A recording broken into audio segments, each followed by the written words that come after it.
Hey guys, this is Brother Ray Jones with the First Church of God in Princeton, West Virginia. I want to welcome you to our midweek Bible study. Thank you so very much for taking some time out of your busy schedule to join together and to learn and to grow in the Word of the Lord.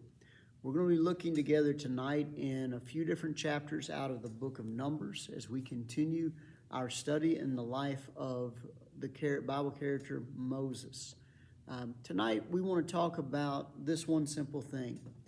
The godly life is not promised to be trouble-free. And Moses teaches us a whole lot of things. We've learned a lot about leadership. We've learned a lot about faith. We've learned a lot about dealing with people.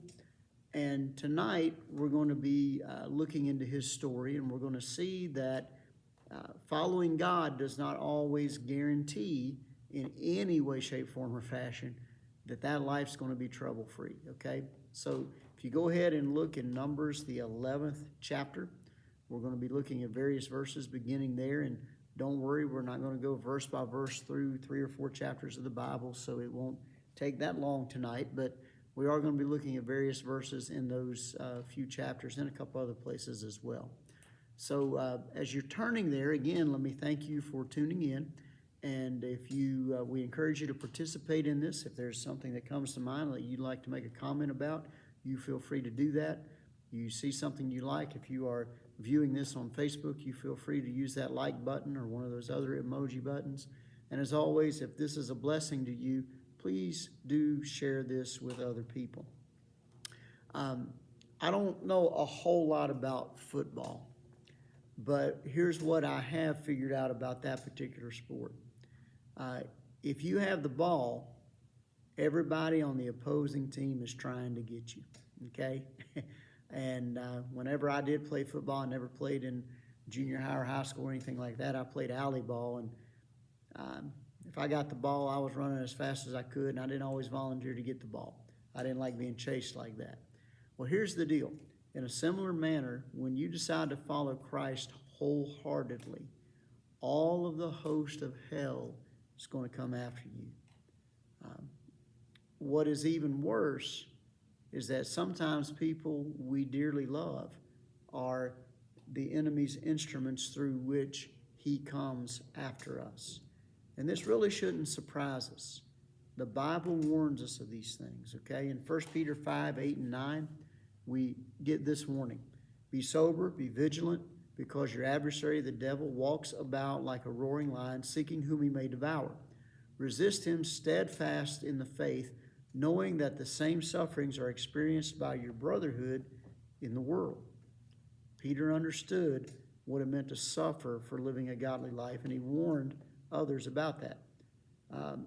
Jesus understood this as well, and he said some things very clearly in the Sermon on the Mount. In Matthew, the 5th chapter, verses 10 through 12, Blessed are those who are persecuted for righteousness' sake, for theirs is the kingdom of heaven. Blessed are you when they revile and persecute you, and say all kinds of evil against you falsely for my sake.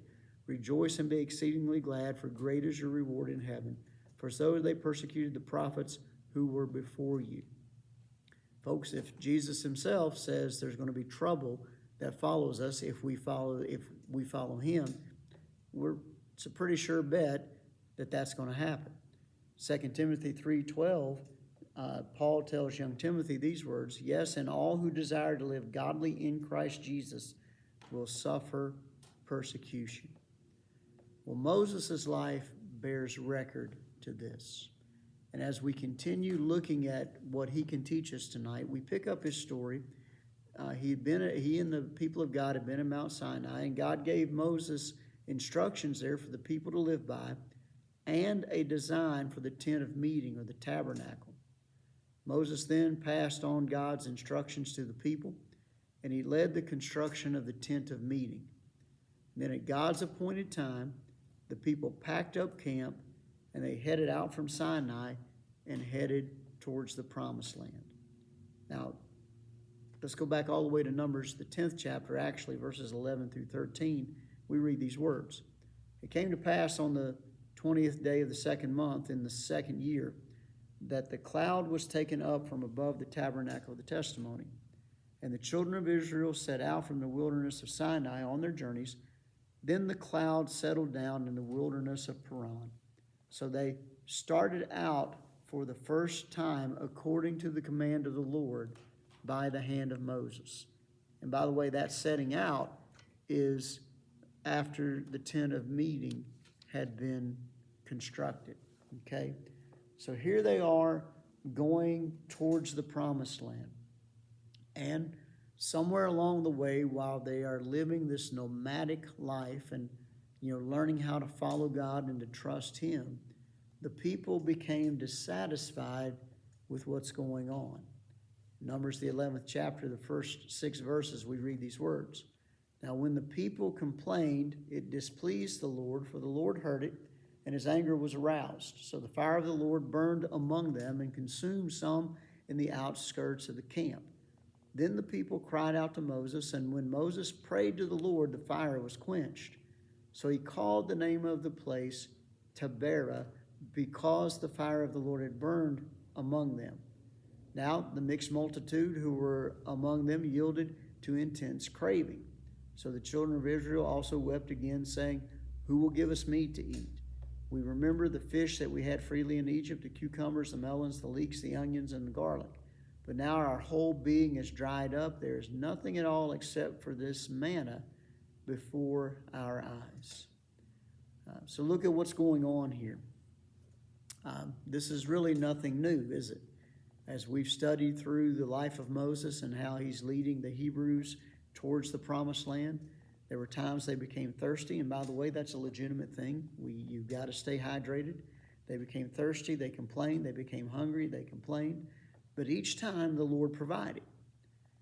You would think that at some point along the way, they would kind of get a clue that, hey, God really is going to take care of you.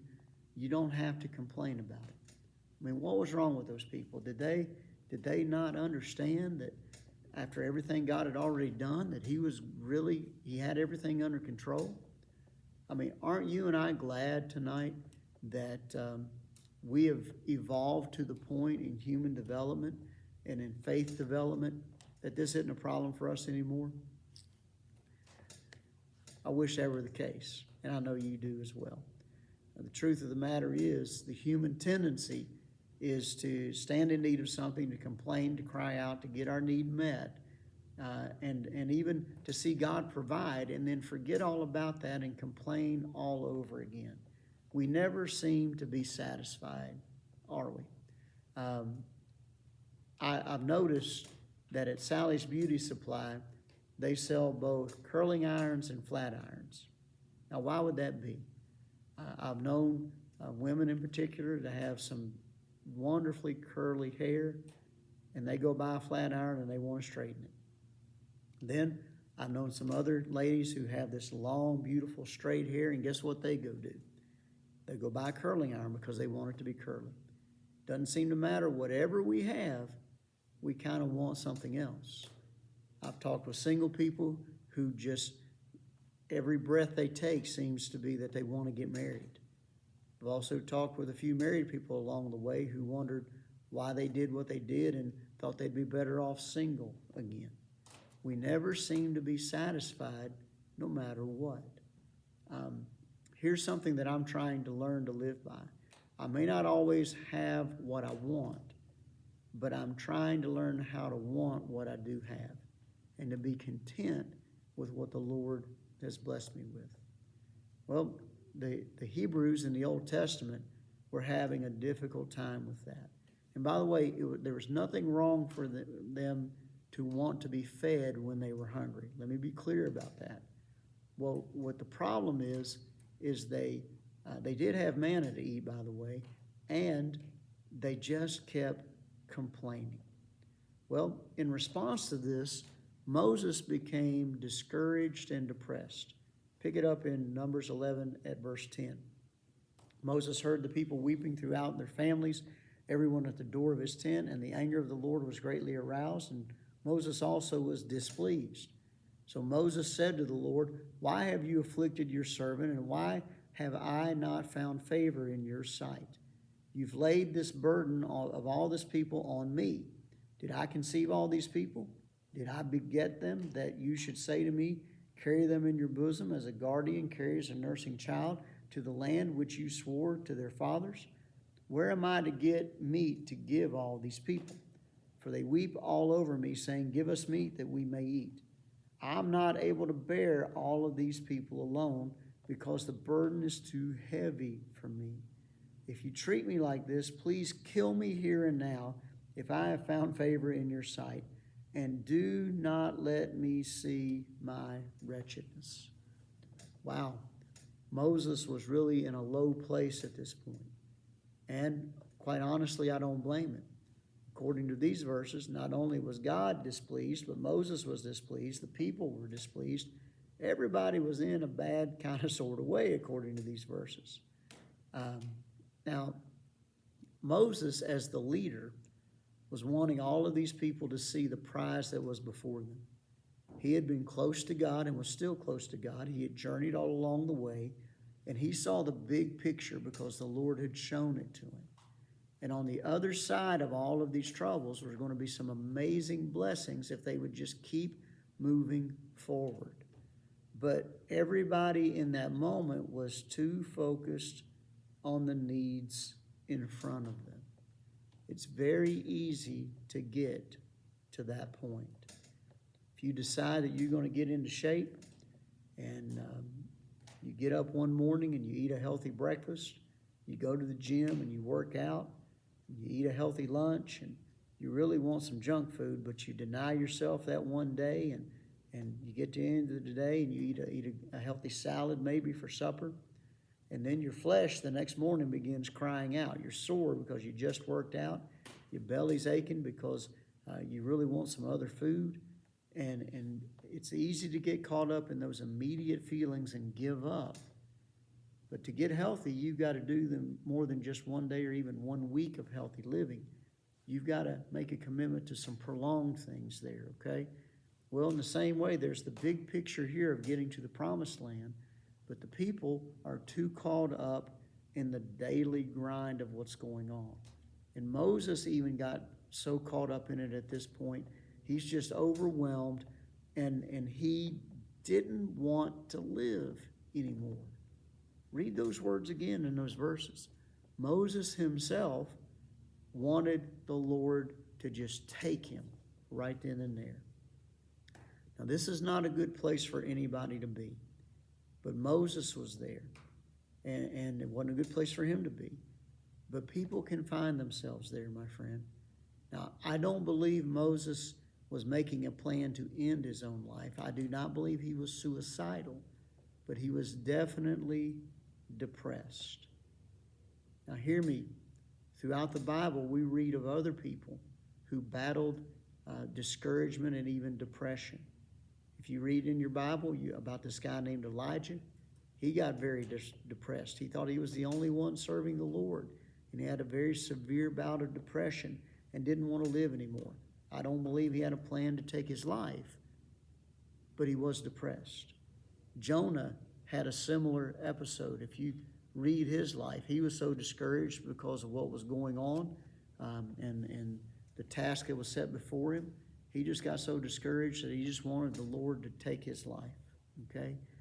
Now, what I want you to take note of from that is this. Even godly people can get discouraged and even depressed. When that's not a place we want to go to, but it can happen. And it does not mean you've lost your faith if you get there. But what we want to do is look to the Lord, and if necessary, some other means. And there's nothing wrong, by the way, with seeing a good medical doctor or a good therapist and getting the help you need to get through times of depression. But again, more than anything else, be careful to look to the Lord and let him help you. That's what Moses did. As we pick up the story in verses 16 and 17, God heard Moses' cry, and he sent him some help. Look at what happened. So the Lord said to Moses, gather to me 70 men of the elders of Israel, whom you know to be the elders of the people and officers over them, and bring them to the tabernacle of meeting, that they may stand there with you. Then I will come down and talk with you there. I will take of the Spirit that is upon you and put the same upon them, and they shall bear the burden of the people with you, that you may not bear it yourself alone. You see how God intervened in this situation? He heard Moses' cry, and he said to Moses, you know what? You're right. This is bigger than what you can handle. Let's get some qualified people to help you with this task. That's one of the practical things that Moses really needed. And by the way, that might be something that you and I need in the situations that we face. If we're not careful, we can have the tendency to think that we can handle all these things by ourselves, and we overload ourselves with more than what we should, and we refuse to ask for help. Well, we need to ask for help from the Lord first and foremost, and when He directs us to people or brings people our way who will help us, we need to be willing to accept that help. So God gives Moses some help in answer to prayer. And Moses then had to deal with the temptation to get jealous and to believe himself to be indispensable. Pick it up in verses 26 through 30 of Numbers 11. 2 men had remained in the camp. The name of the one was Eldad, the other was Medad. And the Spirit rested upon them. Now they were among those listed, but they didn't go out to the tabernacle, yet they prophesied in the camp. And a young man ran and told Moses and said, Eldad and Medad are prophesying in the camp. So Joshua the son of Nun, Moses' assistant, one of his choice men, answered and said, Moses, my Lord, forbid them. Then Moses said to him, Are you zealous for my sake? Oh, that all the Lord's people were prophets, and that the Lord would put His Spirit upon them. And Moses returned to the camp, he and the elders of Israel. Take note as to why this is so important. Moses was overwhelmed and he got some help. The Lord provided that help. But as these 70 people were gathered together and now were ordained of the Lord to help do the Lord's work, Moses had the opportunity to either get jealous because he's not the only one the Lord's using now, or he could do like he actually did in this and say, you know what, it's a good thing that God is using other people. Moses resisted the temptation to be jealous and to think he had to be the only one who could do these things. He resisted the temptation to believe that he was indispensable. There's a poem that I came across some years ago called The Indispensable Man. It goes like this. Sometimes when you're feeling important, sometimes when your ego's in bloom, sometimes when you take it for granted you're the best qualified in the room, sometimes when you feel that your going would leave an unfillable hole, just follow these simple instructions and see how they humble your soul. Take a bucket and fill it with water. Put your hand in it up to the wrist. Pull it out, and the hole that's remaining is a measure of how much you'll be missed. You can splash all you wish when you enter. You may stir up the water galore, but stop and you'll find that in no time it looks quite the same as before. The moral of this quaint example is to do just the best that you can. Be proud of yourself, but remember, there is no indispensable man. Moses understood that, and good for him for doing so. Because quite honestly, we can all deal with that temptation of thinking that we're important, and so important that nobody could do without us. Now, please don't misunderstand me tonight. I'm not trying to suggest that we shouldn't take the appropriate pride in what we do and do our best at the tasks that the Lord sets before us. But we should always remember, if the Lord chooses to pull us out of that particular opportunity, or to pull us out of this world altogether and take us home to Him, somebody else will step up and do what God needs to be done. The only person who is indispensable, my friends, is Jesus Himself. While we all have important places and roles to play, we're not the most important. Moses understood that. We see as we read on in Moses' story that he reached a point where he was misunderstood and misrepresented. in Numbers, the 12th chapter, the first 3 verses. Miriam and Aaron spoke against Moses because of the Ethiopian woman whom he had married. For he had married an Ethiopian woman. So they said, has the Lord indeed spoken only through Moses? Has he not spoken through us also? And the Lord heard it. Now the man Moses was very humble, more than all the men who were on the face of the earth. Now look at what's happening at this point in Moses' life. The people were complaining. They complained to him. He complained to God. God answered that prayer by giving him some help. And now after that kind of gets settled down, now all of a sudden his own family starts throwing a fit because he married an Ethiopian woman. Now, in all likelihood at this point in Moses' life, Zipporah, his wife, had died. So Moses was free to remarry again.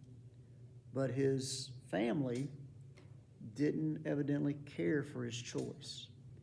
Now, let me tell you something about this. I found out in talking with a friend of mine in this community who lost his wife some time ago through a couple years ago through COVID. She was one of the, in about the middle of the pandemic, this young lady, middle-aged lady, died from COVID.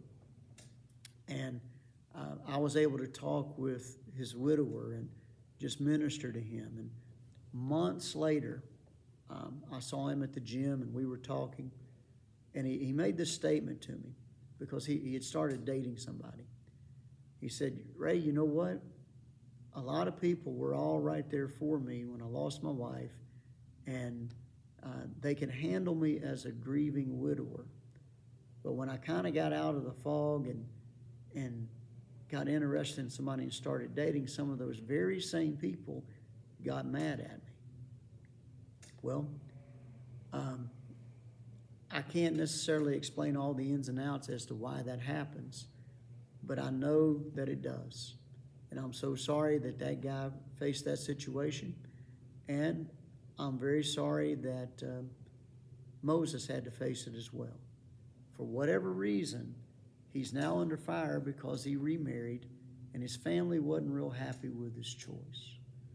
Well, God stood in the gap for Moses in a very real way. Look at what happens in verses 4 through 12 of Numbers 12. Suddenly the Lord said to Moses, Aaron, and Miriam, come out here, you three, to the tabernacle of meeting. So the three came out, and the Lord came down in the pillar of cloud and stood in the door of the tabernacle and called Aaron and Miriam, and they both went forward. Then he said, hear now my words. If there's a prophet among you, I, the Lord, make myself known to him in a vision. I speak to him in a dream, but not so with my servant Moses. He is faithful in all my house. I speak with him face to face, even plainly and not in dark sayings. And he sees the form of the Lord. Why then were you not afraid to speak against my servant Moses? So the anger of the Lord was aroused against them, and he departed. And when the cloud departed from above the tabernacle, suddenly Miriam became leprous, as white as snow. Then Aaron turned towards Miriam, and there she was, a leper. And Aaron called to Moses, O my Lord, please do not lay this sin on us, in which we have done foolishly and in which we have sinned. Please do not let her be as one dead, whose flesh is half consumed when he comes out of his mother's womb. Look at what happened here. These people who were rising up, these family members who were rising up against Moses and complaining about him, and he had done nothing wrong. God said, you know what? I'm going to settle this. And he got the three together and he said, I want y'all to listen up. Moses is my boy here. Short version. Moses is my boy, and you better leave him alone. I talk with him face to face, and you guys are discrediting him. And in a tangible, clear way, God showed beyond the shadow of any doubt Moses had done nothing wrong, and he had the favor of the Lord upon him. Now, here's what's so cool about this. First, Aaron and Miriam should have never done that. But when they did, and the punishment of God came upon them, or particularly upon Miriam, at this point because of their sin. Moses, in response to that, pleaded for Miriam. Verse 13 says, Moses cried out to the Lord, saying, "Please heal her, O God, I pray." I got to tell you, if that had been me, I might have been real tempted to say, "Hi, you get what you deserve there, sister." But that wasn't Moses. And again, Moses was the most humble man, according to the word of the Lord, of anybody on the face of the earth. And he followed God, and his heart for God became very, very clear. He prayed for the one who had been talking so ugly about him, and now God himself was punishing her. And Moses had it about him to say, "Lord, please don't do this. Please make her well." Moses truly was a great man. Something else we find out in all of this, and this is because Moses is living, again, a godly life. We read on in Numbers 13, verses 26 through 30, that Moses was ignored and rejected. They departed, Numbers 13, beginning of verse 26. They departed, they came back to Moses and Aaron and all the congregation of the children of Israel in the wilderness of Paran at Kadesh. They brought back word to them all and to all the congregation and showed them the fruit of the land. Then they told him and said, "When we went to the land where you sent us, it truly flows with milk and honey, and this is its fruit. Nevertheless, the people who dwell in the land are strong, and the cities are fortified and very large. And moreover, we saw the descendants of Anak there. The Amalekites dwell in the land of the south, and the Hittites and the Jebusites and the Amorites dwell in the mountains, and the Canaanites dwell by the sea and along the banks of the Jordan." Then Caleb quieted the people before Moses and said, "Let us go up at once and take possession, for we are well able to overcome it." Now, let me give you a little background very quickly on what's going on here. As this story progresses, they're heading towards the promised land, and Moses sends out some spies to check out the land and get a lay of the land, so to speak. He sends out 12 spies, one from each of the tribes, and when they come back, they give their report in these verses, and they're scared to death, at least 10 of them are. But Caleb and Joshua have faith, and Caleb delivers the minority report. And the minority report was, "Hey, God's given us this land. Let's go take it. Yeah, they're big people, but there's also big fruit, and we serve a big God. Let's go get them." That minority report got rejected. The people went with the majority, and this time the majority was wrong. Now, what ended up happening here is that the faith of Moses and a couple other people got totally ignored and rejected. And because of the faithlessness of the majority at this point, Moses and all the people end up suffering. Now, Moses resisted at this point to feel resentment and revenge. In Numbers 14, beginning at verse 11, let me read several verses here. Then the Lord said to Moses, "How long will these people reject me, and how long will they not believe me with all the signs with which I performed among them? I'm going to strike them down with pestilence and disinherit them, and I will make of you a nation greater and mightier than they." And Moses says to the Lord, "Then the Egyptians will hear it, for by your might you brought these people up from among them, and they will tell it to the inhabitants of this land. They have heard of you, Lord, and they've heard that you, Lord, are among these people, and that you, Lord, are seen face to face, and that your cloud stands above them, and you go before them in a pillar of cloud by day and in a pillar of fire by night. Now, if you kill these people as one man, then the nations which have heard of your fame will speak, saying, because the Lord was not able to bring this people to the land which he swore to give them, therefore he killed them in the wilderness. And now I pray that the power of my Lord be great, just as you have spoken, saying, the Lord is long-suffering and abundant in mercy, forgiving iniquity and transgression, but he by no means clears the guilty, visiting the iniquity of the fathers on the children to the third and the fourth generations. Pardon the iniquity of this people, I pray, according to the greatness of your mercy. just as you have forgiven this people from Egypt even till now. Then the Lord said, I have pardoned according to your word. But truly as I live, all the earth will be filled with the glory of the Lord, because all the men who have seen my glory and the signs which I did in Egypt and in the wilderness, and have put me to the test now these 10 times, and have not heeded my voice, they certainly shall not see the land of which I swore to their fathers, nor shall any of those who rejected me see it. But my servant Caleb, because he has a different spirit in him and has followed me fully, I will bring into the land where he went, and his descendants will inherit it. Look at what's going on here.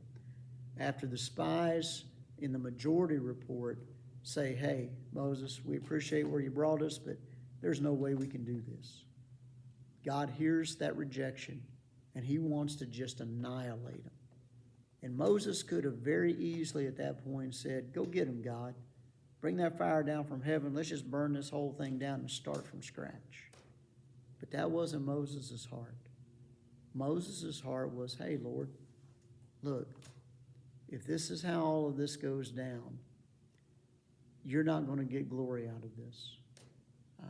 You've pardoned your people when they were in Egypt all the way up till now.